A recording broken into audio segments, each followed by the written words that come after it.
All right, everyone. Today is not your traditional BBB Sharing podcast. Instead, we're going to do a one-on-one Spark Talk. I have with me today Mr. Joe Crowley from the Coleman Institute. I was lucky enough that he was able to come see me very last minute today and have a discussion with me about how do we get drugs off the street. And for those of you that don't know who I am, I'm Evie, Director of Ignite Spark by BBB, and this is one of our famous Spark Talks. Welcome, Evie. Thank you for inviting me. Thank you. So you have a better background about this than I do, but you do work for the Coleman Institute. How do we get drugs off of the streets? Yeah, that's a real challenge. They have become so prevalent right now. It's overwhelming. I think there's about a multi-pronged things that we have to do. First and foremost, we have to start with education of our children. Truly educating them on the dangers of that. I think the other thing that we need to do is, make sure that our children, as they're growing up, are staying very busy, playing sports, going to dance, doing plays, doing activities, so that they're not hanging around. Bored children get in trouble. You're right. As a parent of 3 adult children now, we live to, watch them grow, and you keep them busy, you have a much better chance of them not falling into things. And then we need to have drug programs. We need to have resources that people that are suffering from addiction can go to, and law enforcement we need to have cooperation with law enforcement. It has to be a multi-pronged approach. And today's drugs, the big scary thing is fentanyl. That's everywhere, and it is so frightening how many of our young people, and not just young people, we're losing to overdose deaths because of fentanyl. That's what I like that you said, to educate them. One of the things that always irked me was my sister and I were the type of children where when parents said, don't do this because it causes these bad consequences, we were like, okay, we're not going to do that. But then our parents had our brother and it was like, don't do this. And he was like, okay, well, I'm going to do it anyways. So for me, it was really understanding that concept of why would you do something after an adult who's wiser than you, has lived longer than you, said, don't do it. Yeah, that's a big challenge. And, we've worked, my wife and I have volunteered in scouting and youth sports and done that. And, and with our 3 children, and we've had lots of their friends over our house over the years. And it is always interesting. There is always some children that would be like your sister and yourself, that when an adult tells them, they go, whoa, and they'll listen. And then there's always some that are similar to your brother. We have 3 children. My oldest son, he would be like your brother, and my other 2 would go, oh, okay, that makes sense. Raised in the same house, just like your brother. And so again, it's all reinforcement, it's education, it's having things for our children to do, and it's having an open, honest dialogue in our community. There is a scourge, and we've looked at the number of deaths. The trend it's alarming. What are some, I know this is a term I used to hear growing up, they were called gateway drugs. Right. What are the most common you see today? What we see at the Coleman Institute for Addiction Medicine, and the 2 biggest common ones are alcohol and marijuana. We hear so many times that, marijuana is just a mild drug. It's really not a drug. I don't have all the exact stats, but, once you start down that road, my experience is you have a higher percentage chance to go to the next gateway. Yeah.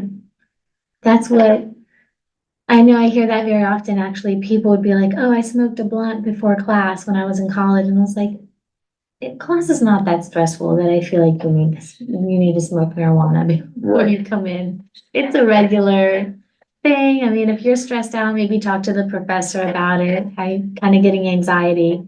But what are some community-led initiatives that you've seen success in? Yeah, so I think it depends on where you are. There's education initiatives that try to prevent you from going into drug use. And then there are initiatives after you get into drug use and you're trying to heal. So the Coleman Institute for Addiction Medicine, what we do is we do what's called a outpatient rapid detox, and we can get the drugs out of your system and detach them from your brain receptors. But then it takes ongoing groups and activities and to get them out. But I think the bigger issue is, how do we educate our children? What do we do? How do we go forward? We're fortunate in Richmond. There's a number of peer recovery groups that we have here in Richmond. There's, the McShin Foundation is a wonderful organization. It's been in Richmond 20 plus years, and they're a peer recovery organization. We have the Healing Place, part of Caritas, a wonderful organization that helps people get back on their feet. And there are a number of programs that sheriffs in the city of Richmond, Chesterfield, and Henrico have started to help people. My big thing is, how do we stop them getting there in the first place? And I really think it's up to, schools, parents, youth organizations, to educating them. I agree. I think that there needs to be more of an initiative in the schools, because we send our kids away to college at 18 years old. Our brains don't develop. Females, I think it's 24, males even longer than that. So I think there needs to be some, like you said, initiative in teaching them how to be aware of these things. If you want to go to a party in college and experience a party, go ahead. I think that is something that you should learn. However, there's a difference between experiencing a party and experiencing substances. And I didn't start partying till much later in my life, when I was older and I could legally drink. And I realized pretty quickly that I do not like to get wasted when I go out. I was lucky enough that I went with people that I trusted and who made sure that all the girls got back home safely. But after that, I was like, no, I think I want to be the person that's in control of myself all the time, no matter what. And so I think that we need to get back to having a good time, but in moderation. Right. There's a way to have a good time and actually enjoy yourself, and to not have to indulge in those things that could really hurt you. Yeah, that's a challenge that all of society faces. When you're 18 years old and you go off to college, there is a lot of peer pressure. There are all kinds of parties and events at colleges and universities, and all of your friends or all of these people that peer pressure. And I think it takes a very strong person to resist. And the challenge is, a number of people aren't strong enough, and they end up doing things that they don't want to do, and they can regret it there. I think one of the challenges, I wish I had more answers, but over the last 5 years, we've noticed, and in particular since COVID, there has been a significant increase in anxiety and depression, especially amongst young people. And when you have that anxiety and that depression, that many times they end up self-medicating. And that's a big challenge. I wish I had the answers to say, how do we help our young people? And, some people say, well, Joe, that's very simple. Play sports, exercise, act in plays, do things that you like. Engage your brain, engage with other people. It helps, but many people struggle to stay focused on Yeah. My brother is one of those people. He does have ADHD. He does struggle to focus. He's not medicated for ADHD. And so for him, it is a struggle to stay on top of things throughout the week.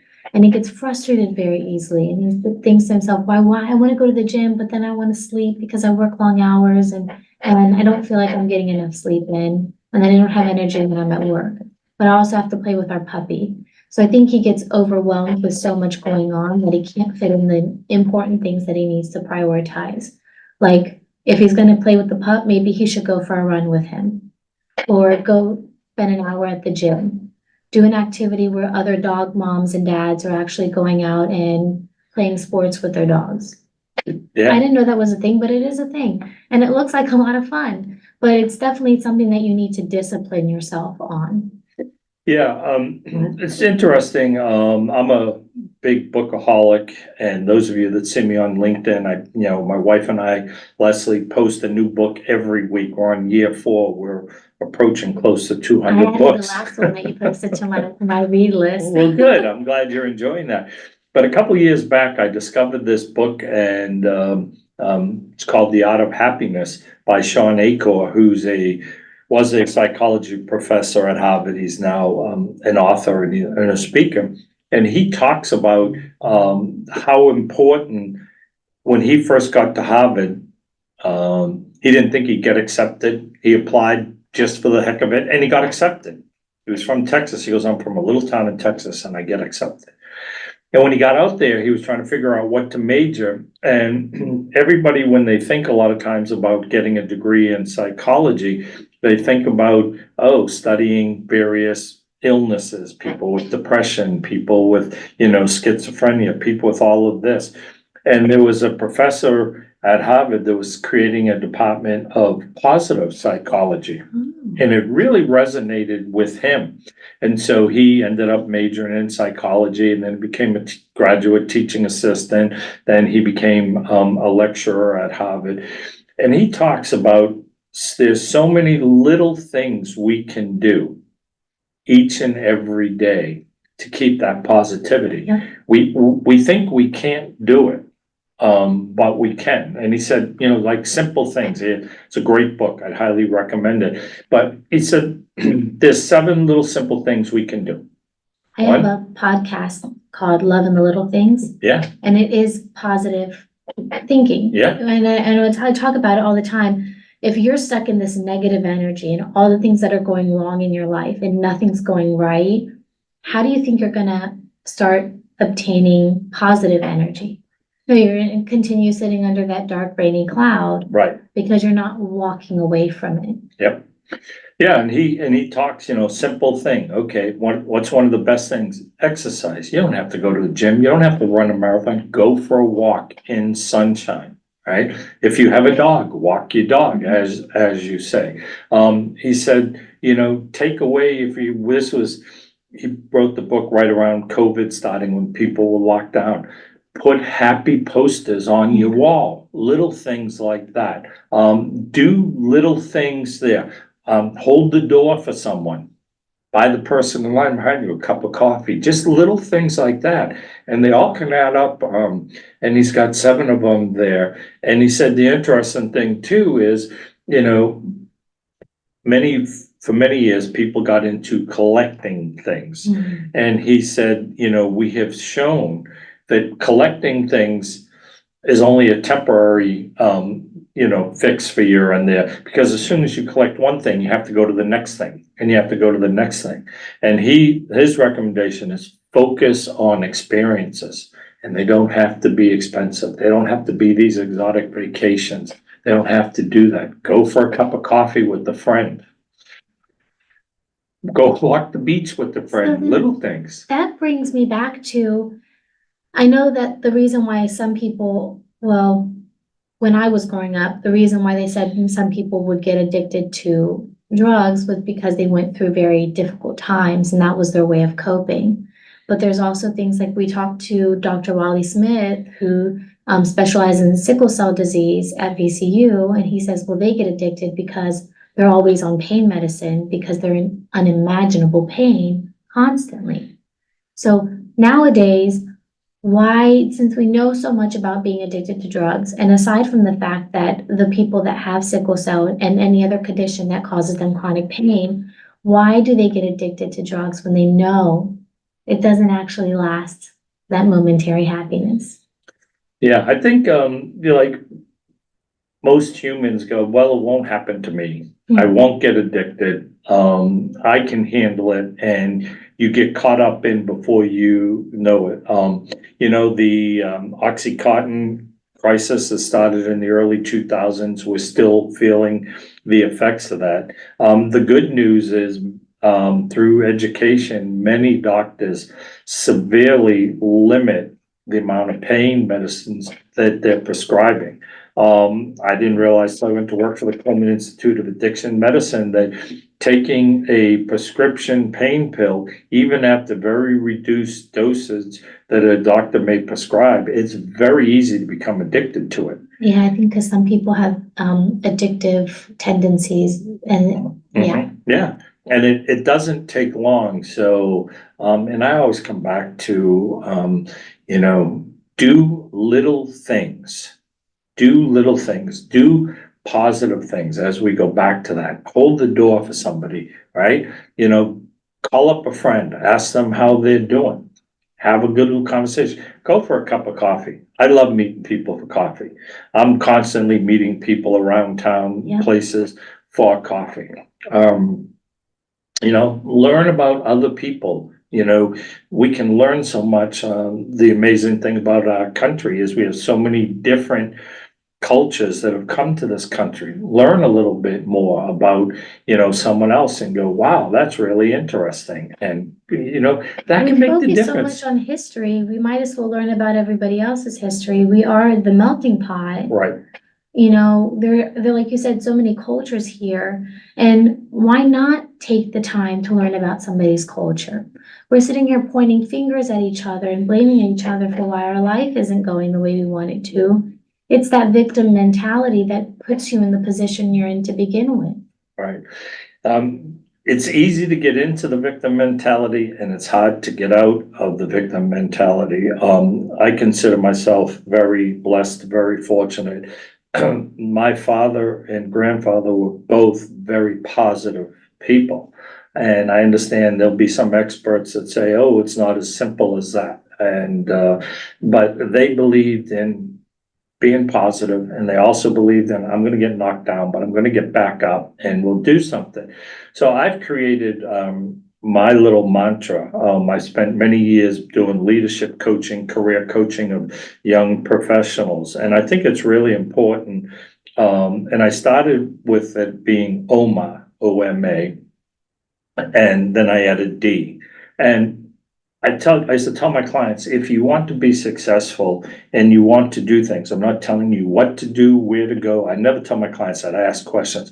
But OMA, now O-M-A-D, O is for be optimistic. I'm not saying it's easy, but be optimistic. M, be motivated. Have the motivation to do it. A is so important. Take action. Don't sit and think about it. Take that first step. And then D is the discipline to continue to do that. So that's my free advice to our community. If you can get to that OMAD position and you just start small. Yep. And that's the big thing, but start. I always tell my clients, start. Let's do something there. People forget that we're human. We're gonna make mistakes, we're gonna have fallbacks, but a great example of this yesterday. Everything went wrong yesterday morning before I came to work, and I was like, is this how my Monday's gonna be today? Because I'm not feeling this right now. So I got in the parking lot at work, and I came in to do my podcast for Loving the Little Things. And I was like, you know what, I'm not gonna talk about active listening today, which was what I was originally gonna talk about. I decided to talk about rejecting negative energy. And I really decided I'm not going to accept this negativity today. Yes, okay, my morning didn't start off the way I wanted it to, but from here on out, I'm going to start paying attention to all the things that do work out. I loved my coffee yesterday. Can't wait to make my coffee at work. So excited to go talk to my coworkers in the break area, make my coffee in the morning, catch up, then get to work. I love my work. There's nothing that I don't look forward to when I walk through these doors every morning.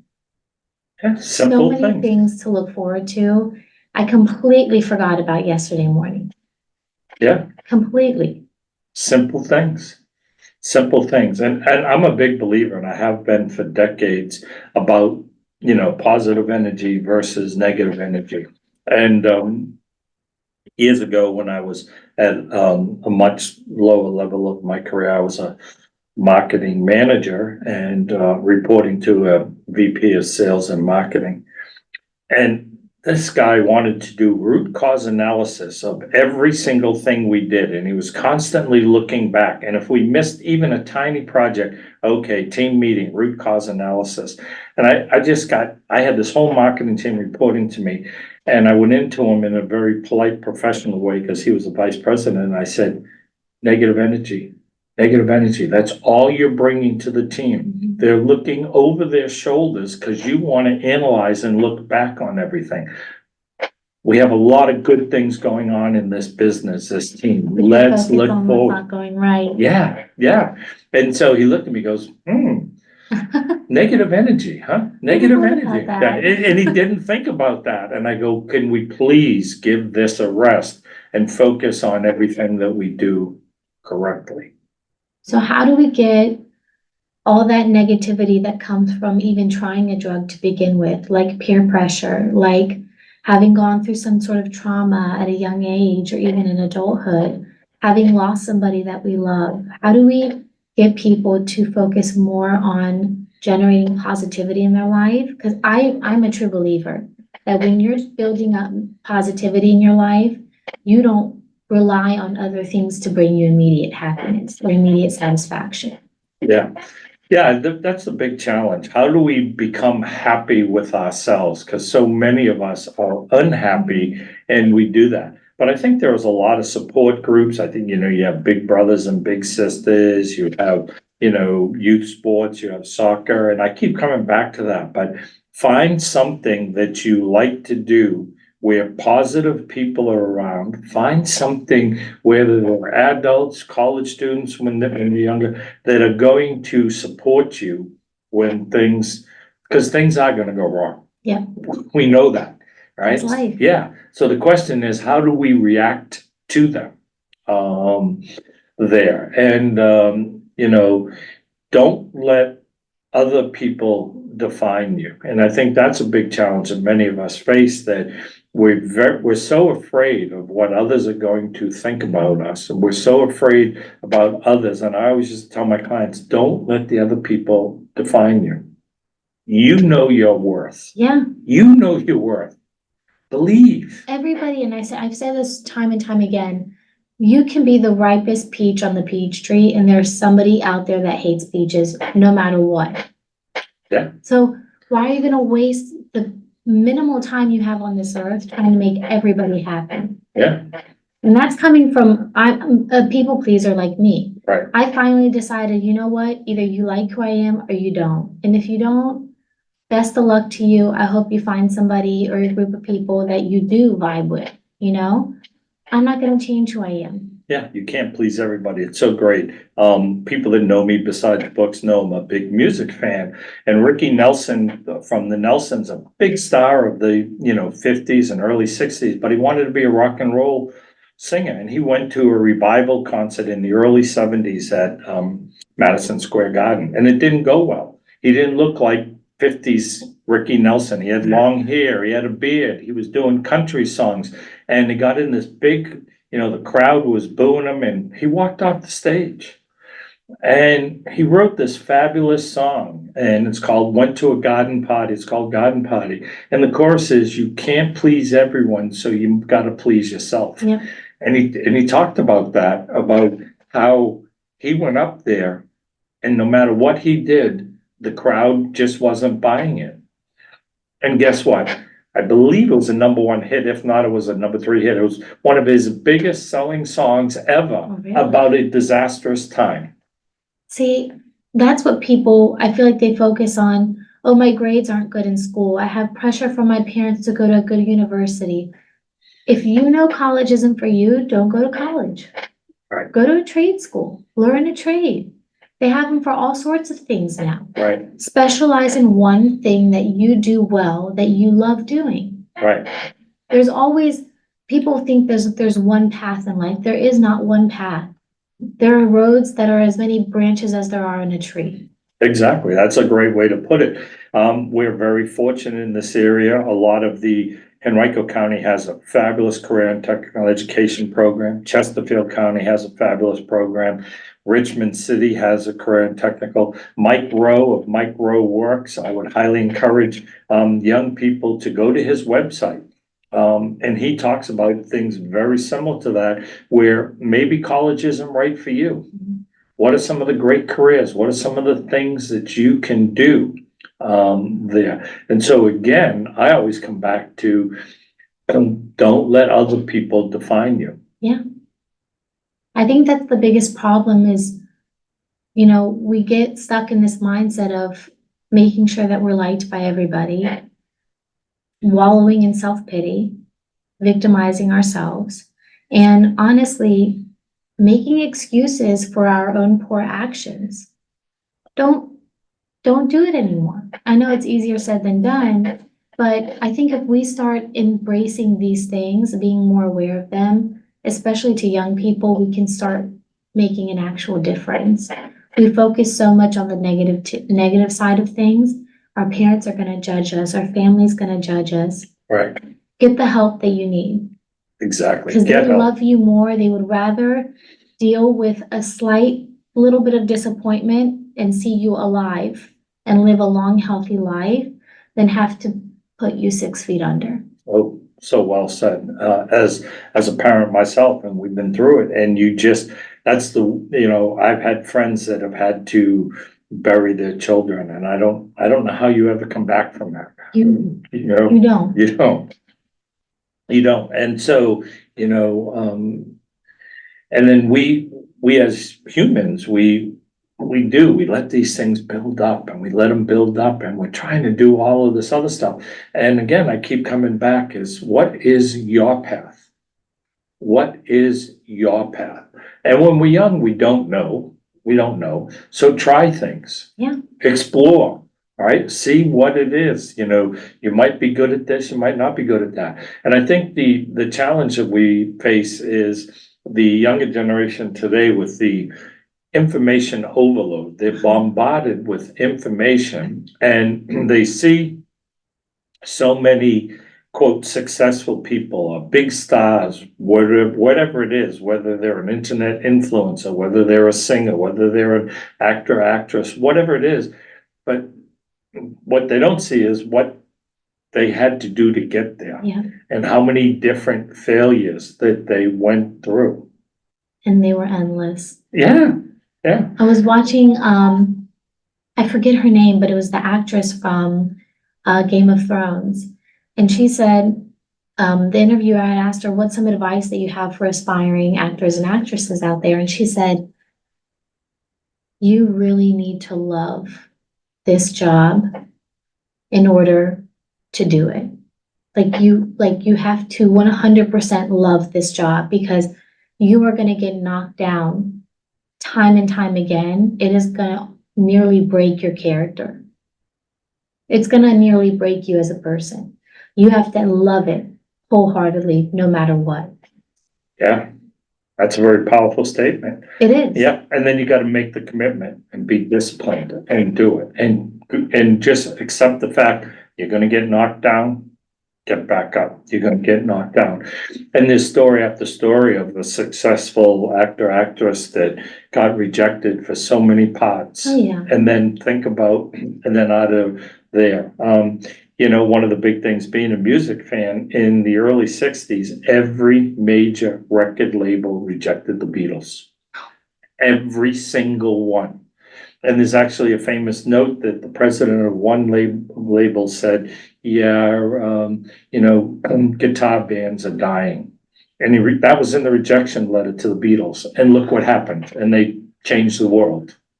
I was watching something yesterday about how Jeff Bezos from Amazon was visiting some of the top retailers, department stores like Sears, Macy's, JCPenney's. And they were all like, no, people are never going to buy a pair of pants or a shirt online. They're going to come in and try it on. Where's Sears now? Exactly. How many people actually still go to JCPenney? Yeah. And that's the sort of thing where it goes back to just be yourself. Yeah, and have that vision and have that commitment. Jeff Bezos is particularly interesting, because when he started, there was books and music, and Yeah. that's all Amazon had. And a lot of people find it hard to imagine. I think it was 10 or 12 years before Amazon turned a profit. And Jeff Bezos kept telling the board of directors, fortunately, they had enough of a financial backing, said, we are going into this. We are not going to make money for, pick a number, 8, 10, 12 years, whatever it is. And they didn't. But the board backed them. And now, can you even imagine life Oh, without no. Amazon? No. If I need something in a couple of days, I'm going straight to Yeah. Amazon. Yeah, and so he had the convictions, he had the courage of his convictions, he had the belief, he had, the visions to do it. You talk about Thomas Edison and all of the things that he did. And, and so many of his things that didn't work. And, he doesn't, I think one of his quotes is something like, I didn't fail 1,000 times. He said, I just found 1,000 different ways to get to Not where to I'm do going. that one thing, Yeah, yes. yeah. I think people make up excuses for themselves, and that's why they get so caught up in everything, everyday negativity. And stop making excuses for yourself. Number one, number one thing that's gonna hurt you. Number two, you're human, right? If you're thinking that you're too old to do something, or you didn't get enough education for something, Google and YouTube exist for a reason. Yeah.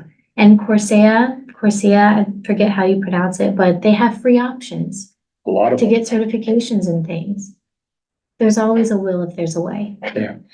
As touching on something you were saying, so what you have to be able to do is forgive yourself, give yourself a break, forgive your family, your friends. Hanging on to, anger and frustration just weighs you down, there. And so one of the things that I would tell my clients all the time is, one of my favorite all-time philosophers, world famous, Popeye. I am what I am, and that's all I am. Now, that doesn't mean you don't continue to improve it, but accept you Yep. for you and build on it step by step. Yeah. And my clients would look at me and I go, oh, there's a great philosopher. And they're sitting there and I go, Popeye, I am what I am. But we instantly know what, and think about what that means. And there are so many little things that we can look through and say, let me use that, as the first step. Yeah. And I believe in positivity. People go, trust me, I am not naive. I am a realist, but I realistically choose to be positive. Yeah. And That's a good way of putting it. It's not that you're living in some right, fairy tale land with rainbows and Right. unicorns and butterflies and Right. flowers blooming constantly. No, we actually have to make ourselves see the good things in our daily life. I like to do what's called gratitude journaling. mhm, I think that's a good first start for people. yeah, If the hardest part is getting yourself out of bed every morning, then the first thing you should look at on your nightstand is your journal. Rip it open, start writing down the things that you're thankful for. yeah. Yeah, and as a, leadership coach, there, and as someone who's been around for a while and taken a lot of roles, I always used to tell my clients, don't let other people define for you what you need to do to make you happy. Right? You need to do that, right? And so the question is, what is it that's going to get you? Gratitude journaling for a lot of people is a wonderful thing to do. For me, I start my day by going to the gym. That exercise, getting the endorphins out in my body. Yeah, there are times that I wake up in the morning that I would just as soon roll over. But I don't. I never roll over. Just because I'll say, okay, my father and grandfather instilled that discipline in me. But at the same token, I know that if I roll over and don't do that, The rest of the day, I'm gonna be a little out of sync, things aren't Yeah. going to work, so get to the gym. And then once you get there and I do that exercise, then I can take on the day. That's what I choose. Some people take their dog for a walk early in the morning. Yeah. Right? Some people do yoga, some people meditate. I would tell my clients that all the time. What is it that brings you the inner peace? What is it that brings you confident to go out there and face the world? Don't let other people prescribe. Try some different things. You'll find what works and then do it. My final advice that I'm gonna put my 2 cents in is if you're addicted to drugs or alcohol, start with maybe eliminating the people in your life that are around you when you decide to do that every day. The second thing I'm gonna say is forgive yourself. And the third, start making those little changes. Yeah. You're gonna make mistakes. You might fall back 2 steps, 10 steps back for every 1 step forward. But if you keep making that step forward, you're gonna get there. Yeah, and it's great advice, and I just would add to it, ask for help, reach out. There are lots of resources out there. Whether it's a family member, whether it's a friend, whether you just anonymously go. There are enough helpful resources out there where it's not a stigma. We in our head make it a big stigma. People understand addiction is a disease and it's very easy. So go get the help, take that first step. Many people will backslide a little bit. That's okay. And then they get back there and they do it. But ask for help, reach out. There's a lot of resources in Richmond. Look at the ColemanInstitute.com website, right? We have a ton of resources to help educate you. Look at the McShin Foundation, look at the Healing Place, go online, talk to somebody. There's Rams in Recovery, a very successful program down at VCU here in Richmond. If you're in there, reach out to Rams in Recovery. So take that step. There are a lot of people that will help. Yeah, I agree. Thank you all for listening in. Just watch out. Next episode is going to be some facts and more information about the Coleman Institute. Thank you, Mr. Joe. Thank you. And make sure you listen in again. This was our BBB Sharing Spark Talks, Ignite Sparked by BBB Podcast Studio. I'm Evie, and thank you for listening. Bye.